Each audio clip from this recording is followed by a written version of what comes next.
Hello everybody. Thank you very much for giving me the opportunity to present my work and our work in VikingGenetics on cattle feed intake. This is a project that we abbreviate to CFIT, cattle feed intake, and CFIT is both to say something about cattle feed intake, but of course also to say something about fit cattle. My name is Lassen, and I work as a senior project manager in VikingGenetics. Yes. So we in VikingGenetics we work with feed efficiency and has done it for a number of years. And the reason why we do that is that feed intake is the largest variable cost for dairy farmers. So even small improvements of feed efficiency will have substantial economics effect for the farmers. VikingGenetics is a genetics company, so we sell semen to inseminate dairy cows with. So what we're interested in is actually to rank our bulls so that we can find the most those bulls that provide offspring that is genetically superior for feed efficiency, so that the next generation of offspring will be more efficient than the current one.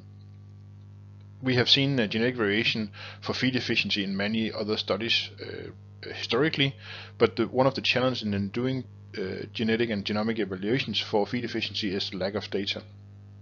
So if we only work with data from research farms, there's too little. So we want to do data from commercial herds in order to do the proper breeding values. The strategy that we have worked on this is based on the following. That is that we need data from full lactations. That is both to have a good description of the feed intake throughout lactation. There is changes throughout lactation, and if we want to look into how feed efficiency influences, for instance, health and metabolic disorders, we need data from full lactations.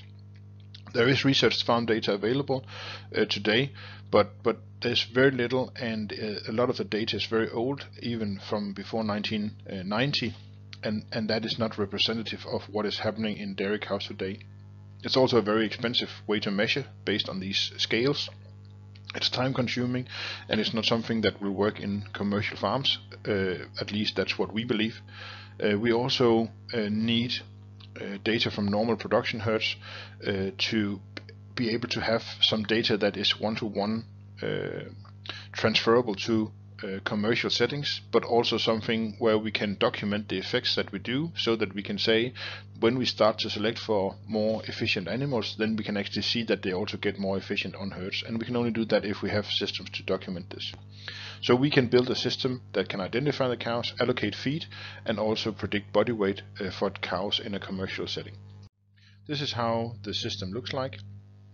So we have a 3D camera based system where the cameras are in the roof of the herd, and that do a 24-hour a day surveillance of the cows.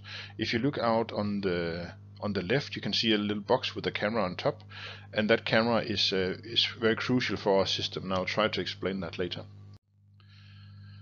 What we aim to do from the beginning of this project that has been running for 7 years or so, that was to develop a 3D camera system that can measure feed intake at an individual level and for each visit. And we shouldn't have a system where the farmers and the cows need to do something special other than what they do normally, so that the system works in a commercial setting. And then we also need the same system to work to work for identification of the cows in the barn. We use a 3D camera that uses a technology that's called time of flight. That indicates how long does it take for a signal to be sent out from the camera and then to be returned again to the camera. And if we look at an example here of a pile of feed that is lying on the floor, then if we have the camera 4.5 meters in the air, then the signal is returned when it hits an empty feeding table. But if feed is lying there and the signal is returned at 4 meters and 20, then 30 centimeters of feed has to be lying below the surface of the feed. And then we can follow the feed both across and along the pile of feed that is lying in front of the cows. The current situation is that we have installations and agreements with 22 herds, 7.5 red herds, so that means that we have a split herd with half red and half Holsteins. So we are measuring on 3,000 cows for red and Jersey and 4,000 cows for Holsteins in herds around Denmark. I'll try to go through some of the technologies here that we are doing. We identify the cows. So if you think back on the picture we showed of the herd, then the cows are walking through a corridor like this. So that is often if they leave the milking parlor or the milking robot or the carousel or something like that, then they go one by one out. And then we can read the electronic ear tag, and we can take pictures of the back of the cows while they are leaving the milking parlor. So now we have, as you see here, what I call a normal picture. That is also called a RGB picture. We take the depth picture that you see on the top right here, where the colors are not. It's not a thermal camera, so it's not heat. That's essentially the distance from the camera to the surface that is hit. And when you have combined this information also with infrared images, then you get some very specific cow-specific information, so that you can actually use these pictures that you take together with the reading of the ear tag, and then you can find the cows while they're eating, as you see in the bottom pictures here, from one of the Jersey herds. So we can do that with very high accuracy. The first model we used only the contour of the back of the cows, and there we had the right identification in 95 to 98% of the visits in a Jersey herd. Then we changed to this artificial intelligence algorithm called Mask CNN, where we include all information that is available in the picture in the models, and now we have more than 99% of the visits we identify the right cow at the right time. How do we then estimate feed intake? This here is an example of how data looks from one visit. So where the picture is red, the cow has taken feed away. So coming back here, and what we do is actually that we take a picture of the surface of the feed, and before the cow starts to eat, then we identify the cow. And we say where she's standing, and also when she started to eat. Then we let her eat, and when she takes her head out again, then we have a new surface of the feed. So those two surfaces we subtract from each other, and that generates a picture like this. Red here, that is where the picture got deeper. So there the cow has removed some feed. Where it's blue, that's where it's added some feed. So it can have pushed the feed, it can take a mouthful and drop some of it, but it has somewhere it's higher and somewhere it's deeper. But in total, it has removed 3.64 liters of feed in this visit here. So we save these visits, and we use this visit to sum up a full feed intake for a day, and we can also transfer from liters to kilos by knowing the density of the feed from the barn data.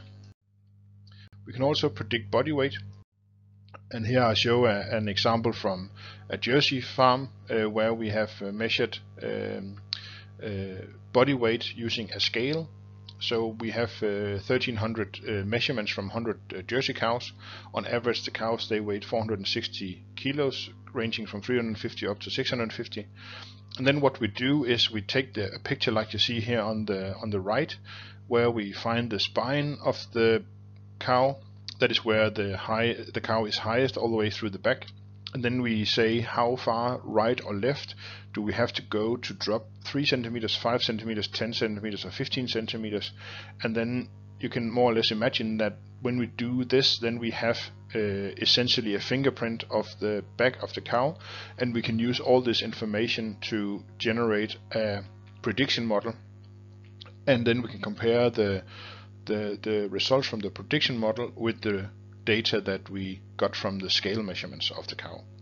And when we do that, we find a very, very high R-square between the observed body weight that we have from the scales, and then the predicted weight as we see in this figure here. And we have an R-square of 0.96, which we are very, very happy with to show and we believe that we can do prediction of body weight with high accuracy. So we generate a lot of data here, and this data here, what is it that the farmer can actually use this data for? We believe that they can use it for many things, including improved culling strategies. So that is something about you can identify the cows now that has the highest and the lowest feed efficiency at a given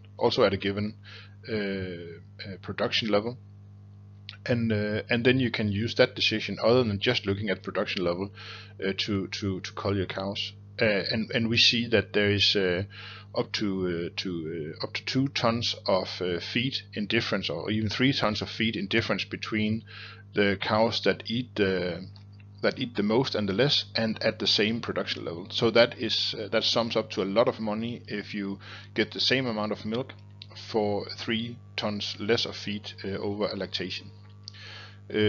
We can also use the weight changes to improve our management decisions. You can use them to look into dry cow management. A cow should not lose or gain weight during the dry cow period, and when we measure body weight before and after calving, then we can actually say something about the body weight change during the dry cow period. You can also use it for insemination strategy, because we can say when the cow's weight is when the cow stops to lose weight in early lactation and then has a positive energy balance, and then it's when you should need to inseminate the cows. Even though the cow is in heat before that, you will not see a pregnant cow, and we can provide information on that. We can also say something about early lactation energy balance.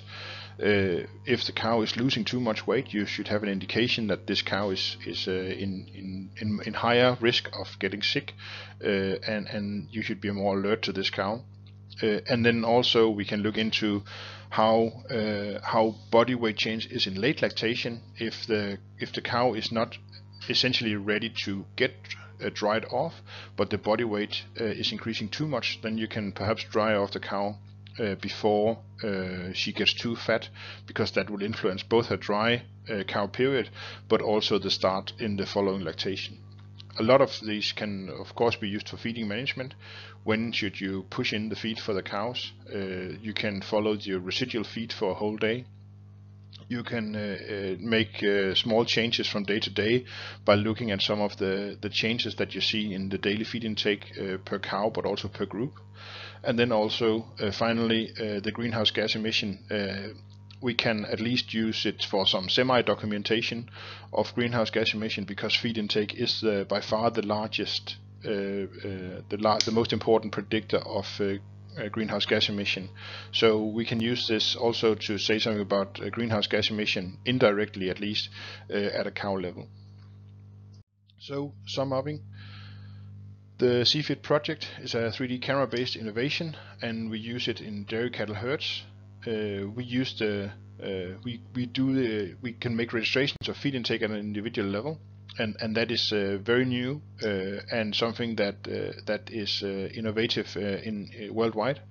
We can predict body weight with very high accuracy, and use both the feed intake and the body weight for genetic evaluation, but also for management decision. And then we also use this to provide data for the Nordic breeding value estimation for feed efficiency. So if you are a Nordic dairy cattle farmer and you use the saved feed index when you select bulls, then the CFIT data is a part of that. Thank you very much for your attention.